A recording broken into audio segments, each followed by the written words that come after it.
নমস্কাৰ প্ৰিয় বন্ধু বান্ধৱী আৰু মোৰ শুভাকাংক্ষীসকল। আজিৰ এই ভিডিঅ'ত আপুনি জানিব পাৰিব মেঘ ৰাশিৰ বাবে নৱেম্বৰ মাহৰ ৰাশিফল 2025। এই নৱেম্বৰ মাহটোনো আপোনাৰ কেনেকুৱা যাব। এই মাহত কিছুমান নতুন সুযোগ আহিব, এনেদৰে কিছু চেলেঞ্জও থাকিব পাৰে। আপোনাৰ কাম, টকা পইচা, শিক্ষা ক্ষেত্ৰ, প্ৰেম আৰু স্বাস্থ্য সকলো দিশতে গ্ৰহ নক্ষত্ৰৰ গতি আপোনাৰ জীৱনত কেনেকুৱা প্ৰভাৱ পেলাব। গতিকে ভিডিঅ'টো সম্পূৰ্ণ শেষলৈকে চাব, আপোনালোকে সকলো তথ্য ভাল বেয়া সকলোখিনি তথ্য জানিব পাৰিব। আহক তেন্তে আৰম্ভ কৰোঁ নৱেম্বৰ মাহৰ ৰাশিফল মেঘ ৰাশিৰ বাবে। প্ৰথমতে আহিছোঁ ছাত্ৰ ছাত্ৰীসকলৰ বাবে শিক্ষা ক্ষেত্ৰ। শিক্ষাৰ্থীসকলৰ বাবে এই মাহটো উন্নতি আৰু প্ৰতিযোগিতাৰ সময় হ'ব। যিসকল উচ্চ শিক্ষা বা প্ৰতিযোগিতামূলক পৰীক্ষাৰ বাবে প্ৰস্তুতি চলাই আছে, তেওঁলোকৰ মনোযোগেৰে অধ্যয়ন কৰিলে ভাল ফলাফল লাভ কৰিবলৈ সক্ষম হ'ব। মাহৰ দ্বিতীয় সপ্তাহত মনৰ একাগ্ৰতা নহ'ব পাৰে, অকণমান পঢ়াৰ প্ৰতি ধাউতি কমিব পাৰে। সেই সময়ত অধ্যয়নৰ সময়ত সামাজিক মাধ্যম বা বন্ধুবৰ্গৰ পৰা অলপ আঁতৰি থাকিব। বিদেশত পঢ়িবলৈ আবেদন কৰা সময় এই মাহটো অনুকূল হ'ব। শিক্ষক বা গাইডৰ পৰামৰ্শ মানিলে সফলতাৰ সম্ভাৱনা বৃদ্ধি পাব। শিক্ষাৰ ক্ষেত্ৰত যিখিনি বাধা বিঘিনি আছে সেইটো তাৰ উপায় কৈ আছোঁ। পঢ়াৰ আগতে গায়ত্ৰী মন্ত্ৰ জপ কৰিলে মনৰ একাগ্ৰতা বৃদ্ধি পাব। হালধি বা চন্দনেৰে গন্ধিত পানী দিয়া আৰু ওম বুধায় নম এই মন্ত্ৰটো 11 বাৰকৈ জপ কৰিলে বুধ গ্ৰহৰ কৃপা লাভ কৰিব, যি শিক্ষা ক্ষেত্ৰত উন্নতি আনিবলৈ সক্ষম হ'ব। গতিকে কিতাপ পঢ়িবলৈ বহাৰ আগতে আপুনি 11 বাৰ এই মন্ত্ৰটো জপ কৰিব, ওম বুধায় নম। তাৰ ফলত আপোনালোকৰ শিক্ষা ক্ষেত্ৰত উন্নতি লাভ কৰিব। নৱেম্বৰ মাহটো মেঘ ৰাশিৰ জাতক জাতিকাসকলৰ বাবে মধ্যমীয়া ফলদায়ক হ'ব।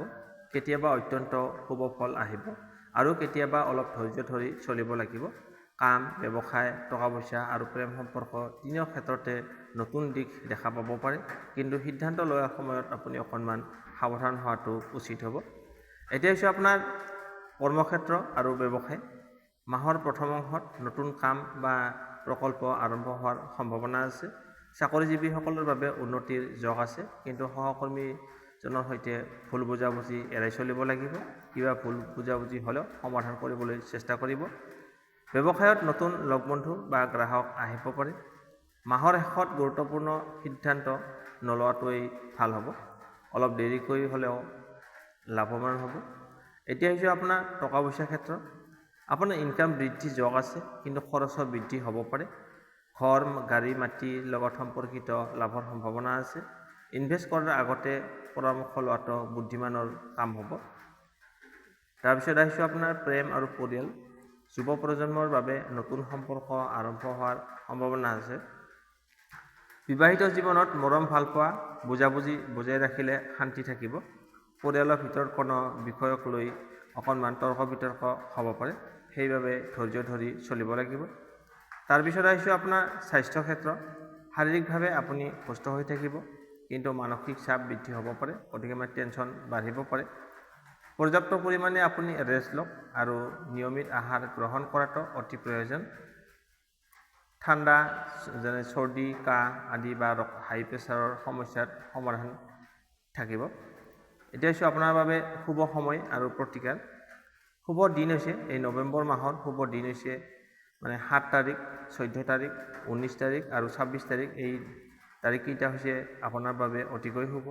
শুভ ৰং হৈছে ৰঙা আৰু সোণালী। প্ৰতিদিনে সূৰ্য উদয়ৰ সময়ত সূৰ্যক জল দিয়ক আৰু প্ৰাৰ্থনা কৰক, অত্যন্ত শুভ ফল লাভ কৰিব। লগতে ওম নম শিৱায় এই মন্ত্ৰটো জপ কৰিলে আপোনাৰ মানসিক শান্তি লাভ কৰিব। থুলমূলকৈ নৱেম্বৰ মাহটো মেঘ ৰাশিৰ বাবে সমতল কিন্তু সম্ভাৱনাময় আছে। কাম আৰু ব্যৱসায়ত উন্নতি হোৱাৰ সম্ভাৱনা আছে, কিন্তু অহংকাৰ বা খৰধৰ সিদ্ধান্ত নোলোৱাটোৱে বুদ্ধিমানৰ কাম হ'ব। গতিকে অহংকাৰ নকৰিব, লগতে খৰধৰ নকৰিব। আৰ্থিকভাৱে ইনকামৰ ৰাস্তা মুকলি হ'ব, যদিও খৰচো আপোনাৰ বাঢ়িব। প্ৰেম সম্পৰ্কত ধৈৰ্য আৰু আন্তৰিকতা বজাই ৰাখিলে সম্পৰ্ক মজবুত থাকিব। শিক্ষাৰ্থীসকলৰ বাবে এই মাহটো একাগ্ৰতা আৰু অধ্যৱসায়ৰ পৰীক্ষা হ'ব। স্বাস্থ্যৰ ক্ষেত্ৰত যথেষ্ট পৰিমাণে বিশ্ৰাম আৰু সঠিক আহাৰ আপোনাৰ বাবে প্ৰয়োজন। মুঠতে এই মাহটো আপোনাৰ আগবাঢ়িবলৈ নতুন সুযোগ আহিব। কিন্তু গ্ৰহ নক্ষত্ৰ কৈছে ধৈৰ্য, পৰিশ্ৰম আৰু বিশ্বাস, এই তিনিওটাই হ'ব আপোনাৰ সফলতাৰ চাবিকাঠি। আপোনালোকে ইমান পৰে নৱেম্বৰ মাহৰ ৰাশিফলখিনি শুনি কেনে পালে কমেণ্ট বক্সত জনাব। ভাল পালে লাইক, শ্বেয়াৰ আৰু চেনেলটো ছাবস্ক্ৰাইব কৰিবলৈ নাপাহৰিব। আপোনাৰ মাতো শুভ হওক। ওম নমঃ শিৱায়।